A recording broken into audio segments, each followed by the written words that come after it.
사랑해 주님 감사합니다. 언제나 저희들이 주님의 은혜 가운데 살게 하시니 감사합니다. 저희들 매일매일의 양식도 공급해 주시고 저희들의 의복도 상하지 않도록 주님께서 은혜 주시고 또 이 어려운 상황 가운데서도 저희들 건강 붙들어 주신 것 감사합니다. 아버지 하나님 무엇보다도 저희들 마음을 지켜주셔서 저희들의 발걸음이 악인의 길을 걷지 않고 오만한 자의 자리에 앉지 않도록 하여 주신 것 주님 감사드립니다. 오늘 모두 주 앞에 나왔습니다. 각자 예배드리는 자리는 달라도 같은 마음으로 주 앞에 예배드리기 원합니다. 아버지 하나님 저희들의 예배를 받아주시옵소서. 감사하며 예수 그리스도 이름으로 기도합니다. 아멘. 네, 저희들 이 시간 다 함께 사도신경으로 신앙 고백 드리도록 하겠습니다. 전능하사 천지를 만드신 하나님 아버지를 내가 믿사오며 그 외아들 우리 주 예수 그리스도를 믿사오니 이는 성령으로 잉태하사 동정녀 마리아에게 나시고 본디오 빌라도에게 고난을 받으사 십자가에 못 박혀 죽으시고 장사한 지 사흘 만에 죽은 자 가운데서 다시 살아나시며 하늘에 오르사 전능하신 하나님 우편에 앉아 계시다가 저리로서 산자와 죽은 자를 심판하러 오시리라. 성령을 믿사오며 거룩한 공예와 성도가 서로 교통하는 것과 죄를 사하여 주시는 것과 몸이 다시 사는 것과 영원히 사는 것을 믿사옵나이다. 아멘. 예배를 위해서 제가 다시 한번 기도드리도록 하겠습니다. 아버지 하나님 감사합니다. 오늘 저희들 주 앞에 섰습니다. 저희들 예배자로 서기 원합니다. 아버지 지난 한 주 가운데 저희들 원망과 불평으로 살았다 할지라도 오늘 하루만큼은 저희들 감사의 하루가 되게 하시고 또 저희들 깨닫지 못했던 아버지 하나님의 인도하심과 주께서 베풀어 주신 은혜도 되돌아보는 귀한 시간 되게 하여 주시옵소서. 아버지 하나님 저희들 오늘 주 앞에 예배드립니다. 아버지 저희들의 다쳤던 마음이 열리게 하시고 또한 저희들 아버지 하나님 세상 가운데서 원망과 불평으로 살았던 입술이라 할지라도 오늘 하루는 저희들 감사와 찬양으로 주 앞에 서게 하여 주시옵소서. 아버지 하나님 저희들 주 앞에 자녀의 모습으로 섭니다. 아버지의 말씀을 듣게 하시고 아버지의 말씀이 깨달아지게 하여 주시옵소서. 또한 아버지 하나님 이 시간 저희들 각 가정에서 예배드립니다. 모이지 못하고 또 저희들 각 가정에서 드리는 예배지만 아버지 하나님 저희들의 마음도 또 저희들의 찬양도 믿음도 주께서 받아주시고 또한 예배드린 자의 모든 심령 가운데 아버지 하나님 은혜가 강같이 흐르게 하시고 또 그 마음 가운데도 주님 주시는 은혜로 충만케 하여 주시옵소서. 예배의 주인이 아버지 하나님이심을 고백합니다. 주님께 모든 것을 의탁드리며 예수 그리스도 이름으로 기도합니다. 아멘. 오늘 저희들 보실 말씀은 열왕기 하 8장 1절에서 6절 말씀입니다. 저희들 8장 1절에서 6절 말씀 제가 봉독하여 드리도록 하겠습니다. 엘리사가 이전에 아들을 다시 살려준 여인에게 이르되 너는 일어나서 내 가족과 함께 거주할 만한 곳으로 가서 거주하라. 여호와께서 기근을 부르셨으니 그대로 이 땅에 7년 동안 임하리라 하니 여인이 일어나서 하나님의 사람의 말대로 행하여 그의 가족과 함께 가서 블레셋 사람들의 땅에 7년을 운거하다가 7년이 다음에 여인이 블레셋 사람들의 땅에서 돌아와 자기 집과 전토를 위하여 호소하려 하여 왕에게 나아갔더라. 그때에 왕이 하나님의 사람의 사환 게하시와 서로 말하며 이르되 너는 엘리사가 행한 모든 큰 일을 내게 설명하라 하니 게하시가 곧 엘리사가 죽은 자를 다시 살린 일을 왕에게 이야기할 때에 그 다시 살린 자의 어머니가 자기 집과 전토를 위하여 왕에게 호소하는지라. 게하시가 이르되 내 주 왕이여 이는 그 여인이요 저는 그의 아들이니 곧 엘리사가 다시 살린 자니이다 하니라. 왕이 그 여인에게 물으매 여인이 설명한지라. 왕이 그를 위하여 한 관리를 임명하여 이르되 그 여인에게 속한 모든 것과 이 땅에서 떠날 때부터 이제까지 그의 밭에 소출을 다 돌려주라 하였더라. 아멘. 오늘 열왕기하 8장 1절로 6절 말씀 온전한 순종이라는 제목으로 오늘 저희들 말씀 나누도록 하겠습니다. 오늘 말씀의 제목은 온전한 순종입니다. 네, 오늘 말씀을 보시면 오늘 말씀의 1절은 이스라엘의 기근이 오는 것으로 시작을 합니다. 이스라엘의 기근이 찾아왔는데 그것에 대해서 선지자 엘리사는 두 가지로 이야기를 하고 있습니다. 저희들이 본문 1절 말씀을 다시 한번 보시면서 선지자 엘리사의 이야기를 살펴보도록 하겠습니다. 1절 말씀에서 엘리사는 첫 번째로 이야기한 것이 여호와께서 기근을 보내셨다라는 겁니다. 여호와께서 기근을 정확히 이야기하면 부르셨다라고 이야기를 했고, 엘리사가 두 번째로 수넴 여인에게 한 이야기는 여호와께서 부르신 기근이 그대로 이 땅에 7년 동안 임할 것이다 라는 겁니다. 여호와께서 행하시는 것은 그대로 이 땅 가운데 이루어진다라는 것을 오늘 엘리사가 저희들에게 이야기를 하고 있습니다. 기근은 누구나 원하지 않는 고난 가운데 한 가지입니다. 고난을 원하고 고난을 즐기는 사람은 아마 없을 것이라고 생각을 합니다. 그럼에도 불구하고 기근은 또 고난은 저희가 피해갈 수 있는 것은 분명히 아닙니다. 성도는 내가 원하지 않는 고난의 시간이 찾아온다 할지라도 그것이 하나님이 보내신 것이라면 순종하고 기도하는 마음으로 그 고난이 끝날 때를 기다려야 합니다. 저희가 잘 아는 성경에 욥도 그랬습니다. 신앙이 좋다라고 평판이 났던 욥도 고난의 시간이 찾아왔습니다. 건강에도 고난이 있었고 가족에도 고난이 있었고 재물에도 고난이 있었습니다. 그러나 그 고난의 시기가 끝날 때까지 욥은 기도하며 기다렸습니다. 옆에서 다른 친구들이 무엇라 할지라도 자신은 나는 이 고난의 시기가 끝나면 정금같이 되어서 주 앞에 나갈 것이다 라고 신앙의 고백을 하였습니다. 고난은 그만큼 사람이 끝내는 것이 아니라 하나님이 정한 기간이 끝나야 끝나는 것이 고난입니다. 오늘 1절 말씀에서 엘리사는 그 고난의 기간이 7년이라고 분명히 이야기를 하였다라는 겁니다. 또 한 가지 저희들이 알아야 될 것은 하나님이 허락하신 고난은 인간의 힘으로는 어찌할 수 있는 것이 아무것도 없다라는 겁니다. 하나님이 분명히 저희들에게 고난을 허락하셨으면 인간의 힘으로는 그것을 아무것도 어쩔 수가 없습니다. 그런 면에서 본다면 고난은 마치 태풍과 똑같은 겁니다. 저희들 태풍이 온다고 해서 그 어느 누구도 태풍을 어쩔 수 있는 사람은 아무도 없다라는 겁니다. 아무리 힘이 센 사람도, 지혜가 있는 사람도, 재력이 있는 사람도 태풍 앞에 맞설 수 있는 사람은 아무도 없다라는 겁니다. 그 태풍이 끝나고 다 지나가기를 기다리는 것처럼 고난도 마찬가지입니다. 하나님이 허락하신 고난의 시기가 다 끝나고 지나가기를 기다리는 것이 바로 성도의 일입니다. 그런데 한 가지 다른 것은 있습니다. 분명히 고난은 사람이 어쩔 수 없는 것인데 고난 가운데 파생되는 문제는 사람의 힘으로 해결을 해야 된다는 겁니다. 만약에 태풍이 온다고 가정하면 그 태풍 때문에 집에 지붕에 물이 새고 창문이 깨지고 또 내 집 안으로 물이 범람한다면 그러한 문제들은 기도로 해결하는 것이 아니라 내 힘으로 내가 가진 지혜로 해결을 해야 된다는 겁니다. 그래서 성도가 구분해야 될 것은 고난과 문제입니다. 고난은 내 힘으로 어쩔 수 없는 것이지만 문제는 내가 해결을 해야 되는 겁니다. 고난은 기도하면서 분명히 지나가야 되는 것이지만 문제는 내가 해결해야 되는 것이 문제입니다. 오늘 본문에 나오는 이 수넴 여인에게도 그것은 마찬가지였습니다. 이 여인에게는 7년이라는 기근의 시간이 있었습니다. 그 고난은 이 여인이 어떻게 할 수 있는 것이 아무것도 없었습니다. 그래서 이 여인은 7년 동안을 기도하는 마음으로 기다렸습니다.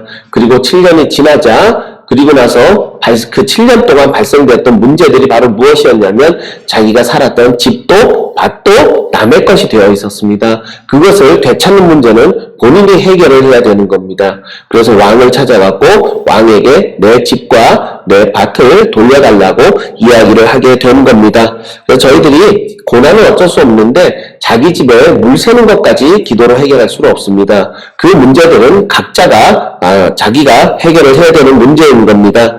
그래서 저희들도 살아가면서 내가 처해 있는 상황이 고난인지 문제인지를 잘 저희들이 판단해야 됩니다. 이것이 고난의 상황이라면 저희들이 힘이 필요한 것이 아니라 기도가 필요하고 순종이 필요한 겁니다. 반면에 문제라고 생각이 된다면 그때는 저희들이 지혜를 짜내야 되고 또 저희들의 힘으로 해결할 수 있는 문제들은 다 해결을 해야 된다라는 겁니다.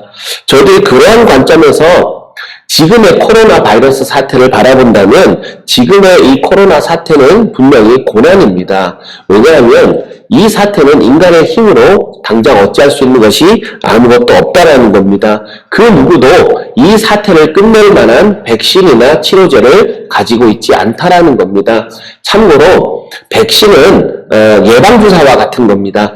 병에 걸리기 전에 처방을 받는 것이 백신이고 치료제는 병이 걸린 다음에 그것을 치료하는 약이 치료제입니다. 그런데 어쨌든 간에 지금 현재 전 세계 누구에게도 어느 나라에게도 백신도 치료제도 현재는 존재하지 않습니다. 그렇기 때문에 이 고난의 시기는 저희들이 기도하면서 빨리 끝나기를 기다려야 된다는 겁니다. 그러면 저희들이 해결할 수 있는 문제는 무엇일까요? 저희들이 고난 가운데 파생되는 문제들이 있습니다.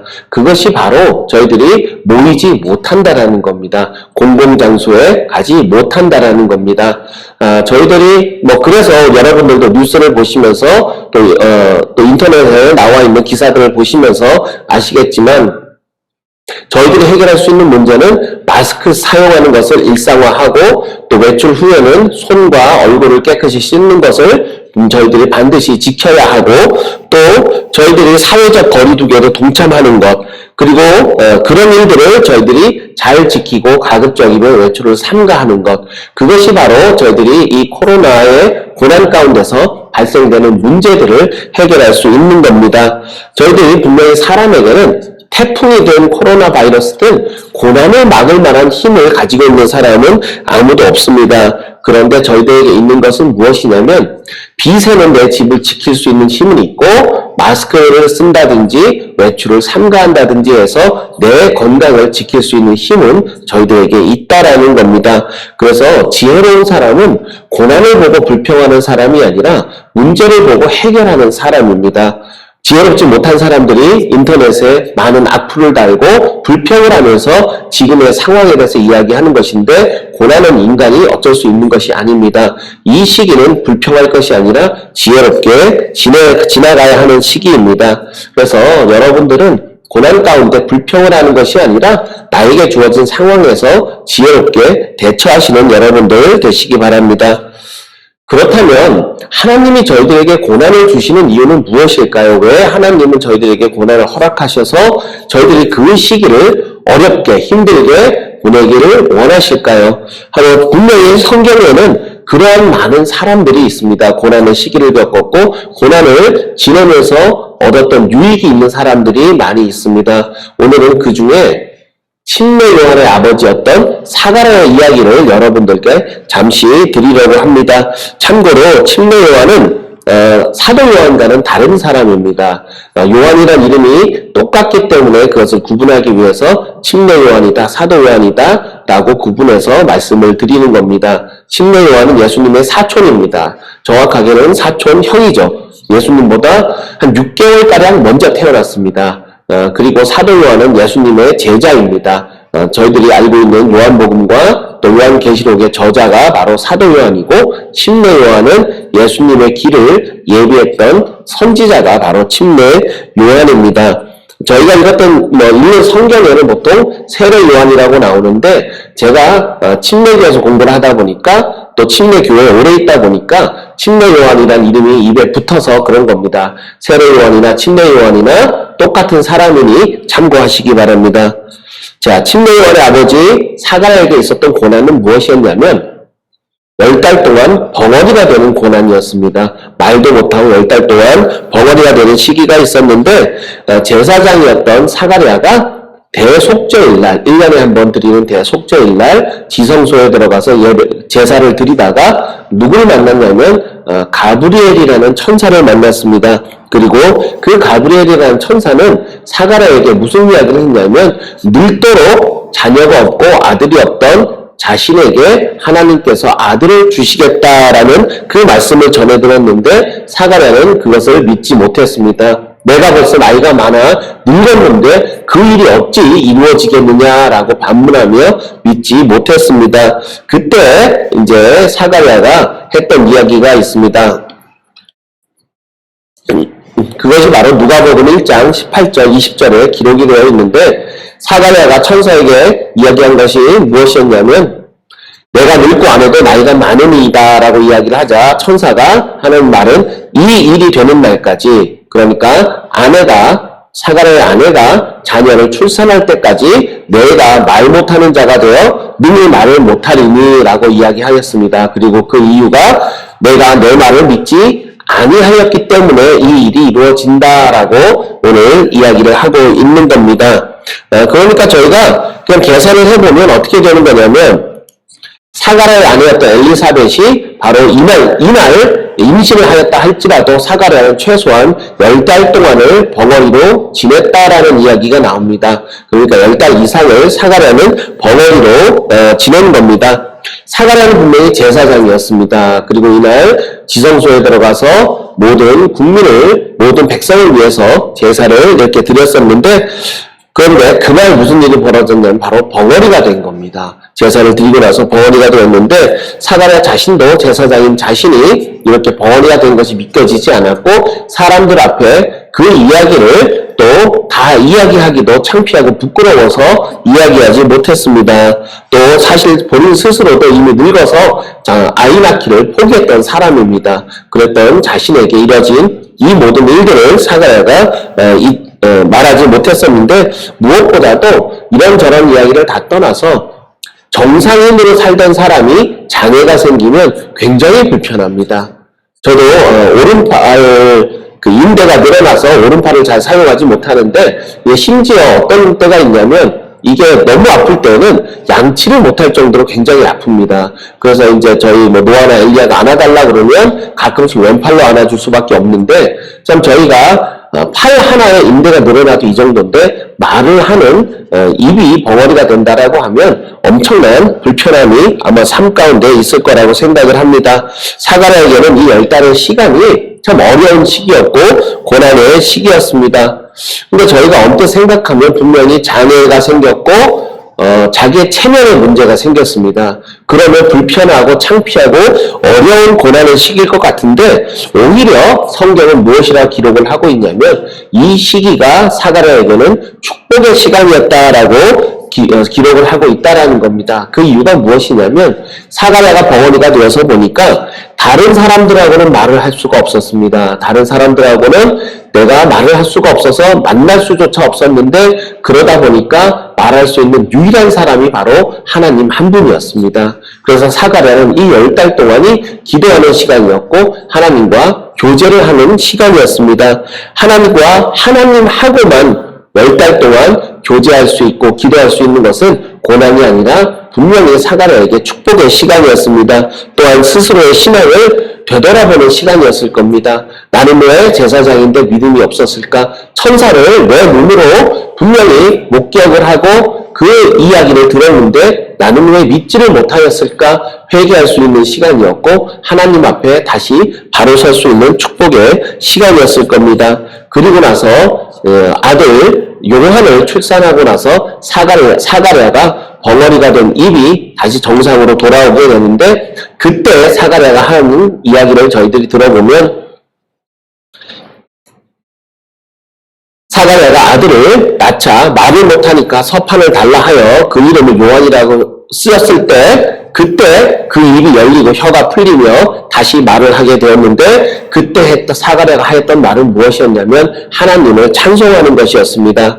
그리고 또 한 가지 무엇이었냐면 사가랴가 성령의 충만함을 받아 예언을 하였다라는 겁니다. 그래서 누가복음 1장 68절부터는 사가랴가 예언을 했던 이야기들이 계속 이렇게 나오게 됩니다. 그 내용을 제가 여기에 다 기록하지는 않지만 사가랴가 이야기했던 내용은 무엇이었냐면 예수 그리스도의 오심을 예언하였습니다. 사가랴가 지난 10달 동안을 원망과 불평으로 살았다면, 그가 도저히 알 수 없었던 내용들, 원망과 불평으로 살았다면 그가 받을 수 없었던 성령의 충만함, 그것이 바로 사가랴에게 임했던 축복이었습니다. 사가랴의 남들이 생각할 땐 고난이라고 생각했던 시간이 사가랴에게는 축복의 시간이었고, 또 사가랴에게는 성령 충만함을 받는 시간이었다라는 겁니다. 그래서 고난은 성도에게 유익입니다. 그것을 불편의 시간으로 보내고 원망의 시간으로 보내면 그것은 본인에게 유익이 되지 않지만 하나님께서 내게 고난을 허락하신 이유를 자신이 깨닫게 되고 하나님 앞에 서는 시간으로 보낸다면 그것은 분명히 축복의 시간이고 유익의 시간이다라는 겁니다. 그래서 성도에게 고난은 기도하는 시간입니다. 성도에게 고난은 반드시 축복을 받는 시간입니다. 그래서 하나님 만나는 시간은 분명히 저에게 축복입니다. 고난을 받았던 욥도 하나님 앞에 섰습니다. 요셉도 구덩이에 빠졌고 또 다른 사람들의 모함으로 인해서 요셉은 감옥에 갇힌 일도 있었습니다. 그런데 요셉은 원망과 불평으로 살지 않고 하나님 앞에 분명히 바른 모습으로 살았고 또 하나님 앞에 기도하며 살았습니다. 그래서 모든 성경의 기록마다 요셉이 가는 곳에 하나님이 함께 계시니 그에게 형통하였다라고 기록을 하고 있는 겁니다.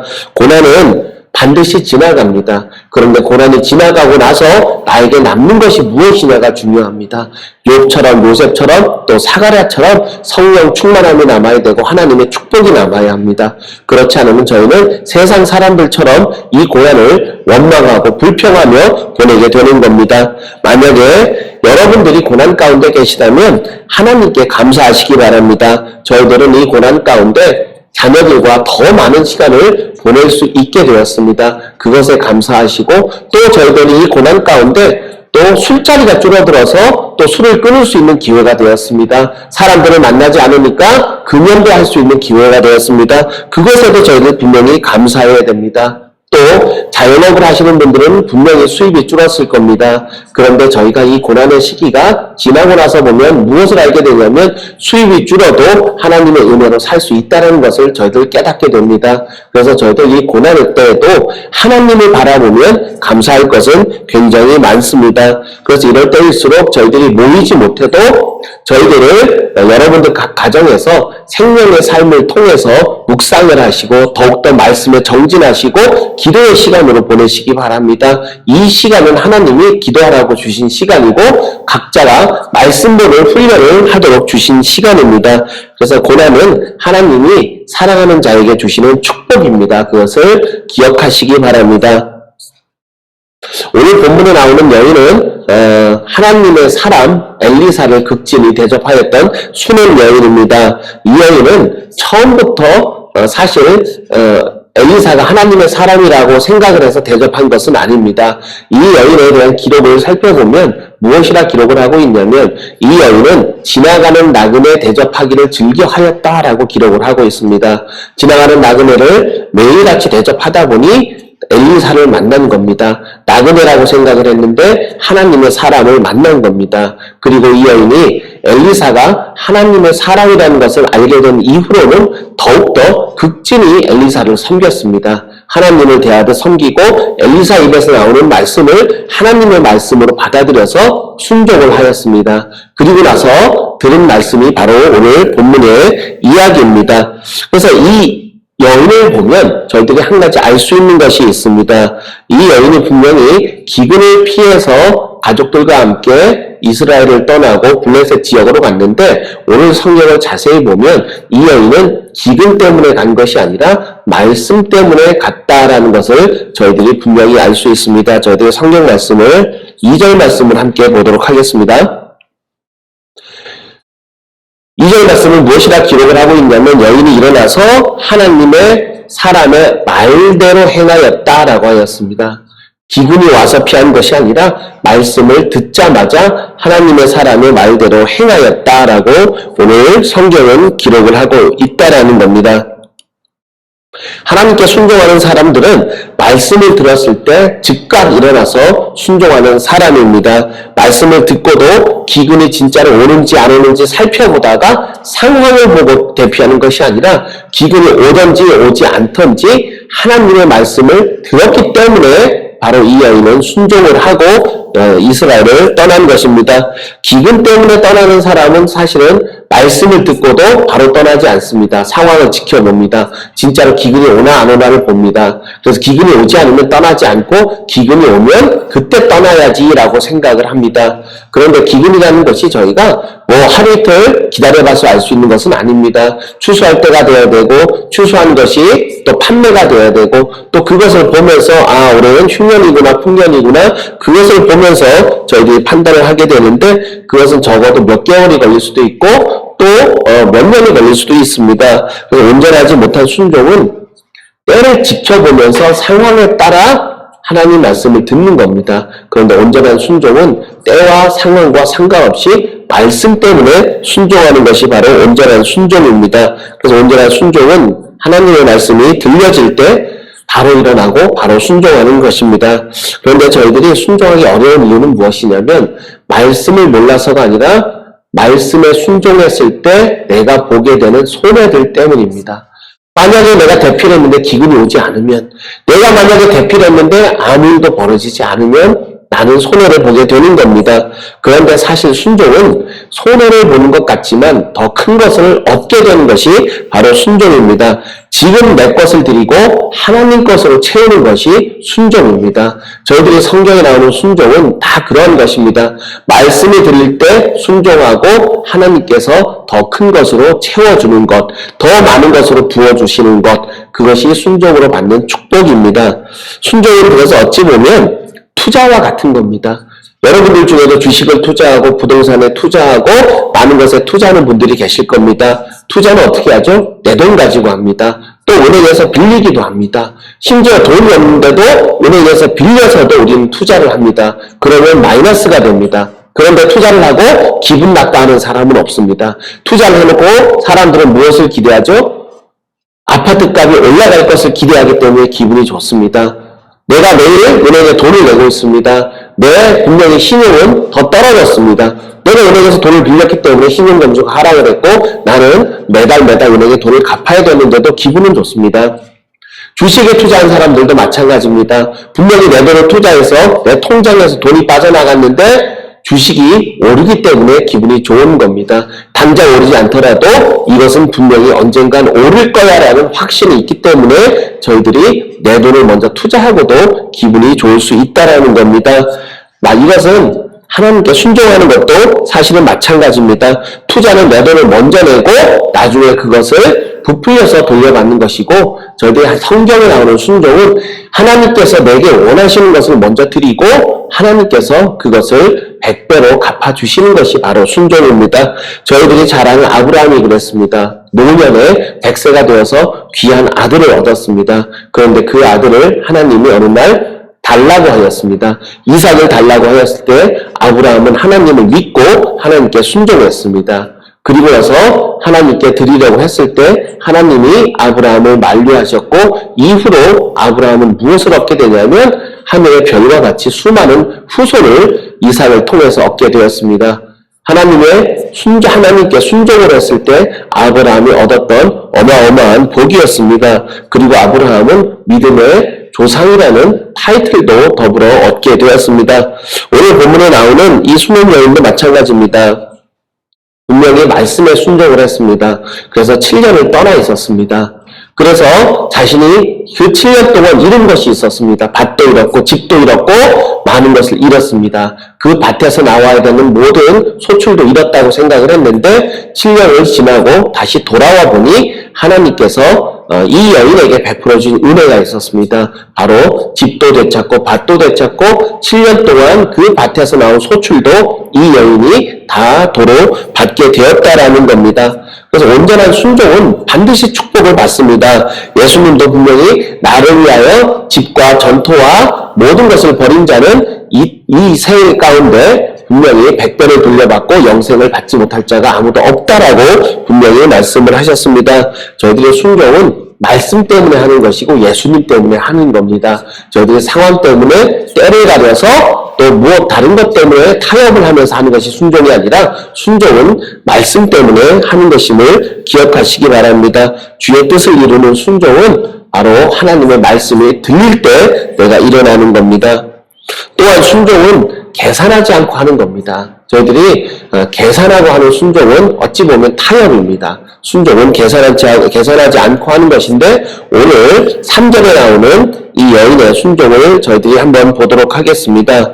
오늘 이 3절 말씀을 보면 이 여인이 분명히 하나님의 말씀이 들렸을 때 이스라엘에서 떠났습니다. 상황을 보고 떠난 게 아니라 말씀 때문에 떠났습니다. 그리고 이제 3절에는 이 여인이 돌아오는 것을 기록하고 있는데 바로 언제 돌아오냐면 7년이 다함에 이 여인이 돌아왔다라고 분명히 성경에 기록을 하고 있다라는 겁니다. 7년이 지나서 돌아왔는데 이것이 저희들에게 주는 메시지는 무엇이냐면 이 여인은 기근이 끝나서 돌아왔다라고 하지 않고 7년이 하나님이 말씀하신 7년이 지나서 돌아왔다라고 성경에 기록하고 있다라는 겁니다. 이와 비슷한 이야기가 룻기에도 나옵니다.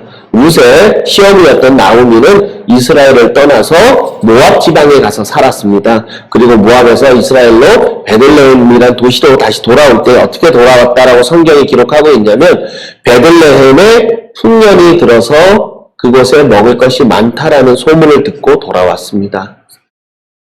비슷한 이야기인 것 같지만 수넴 여인은 분명히 말씀 때문에 떠났다가 말씀 때문에 돌아왔다고 성경은 기록하고 있다라는 겁니다.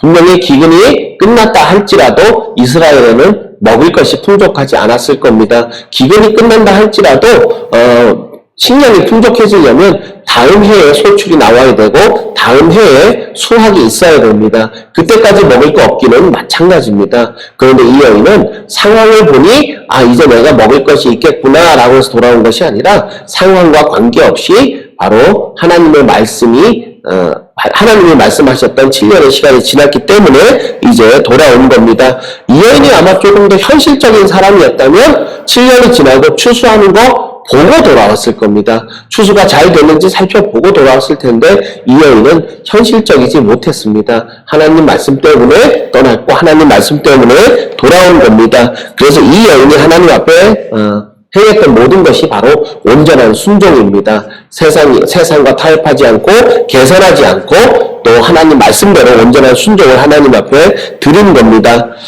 이스라엘 백성들이 바벨론의 포로로 잡혀가서 있었던 70년의 시기가 있었습니다.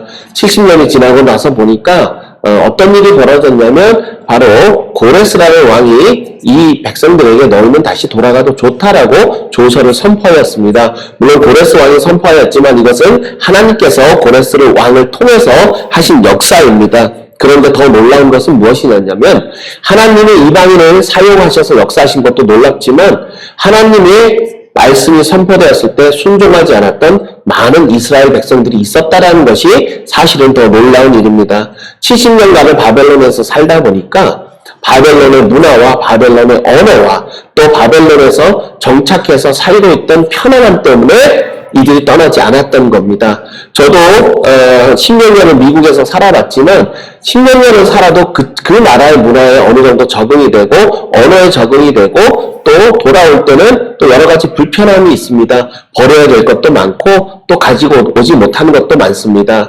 그런데 그러다 보니까 결국은 그 삶이 편안하다고 생각하는 사람들은 하나님 말씀이 임했을 때도 이스라엘로 돌아오지 않았습니다. 이스라엘로 돌아오게 되면 뭐가 문제가 되죠?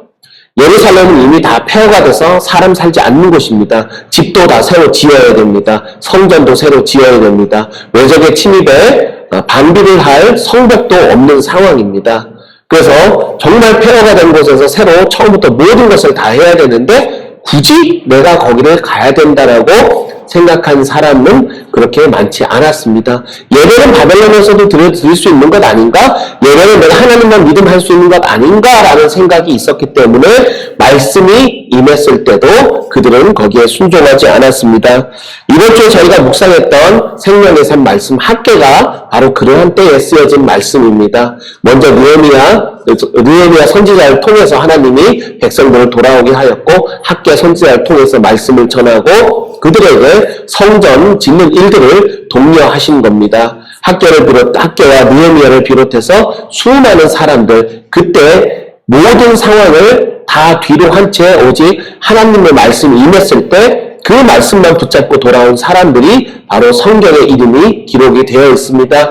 느헤미야를 보면 그래서 그 사람들의 이름을 일일이 하나하나 다 기록을 하고 있습니다. 보통 저희가 출애굽기를 보면 그렇게 기록하지 않습니다. 누구를 비롯하여 몇 명이 출애굽을 하였다라고 기록을 하고 있는데 느헤미야는 그때 바벨론에서 돌아온 모든 믿음이 있는 사람들의 이름을 일일이 다 기록을 하고 있다라는 겁니다. 그만큼 그것은 의미 있는 발걸음이었고 의미 있는 온전한 순종이었기 때문입니다.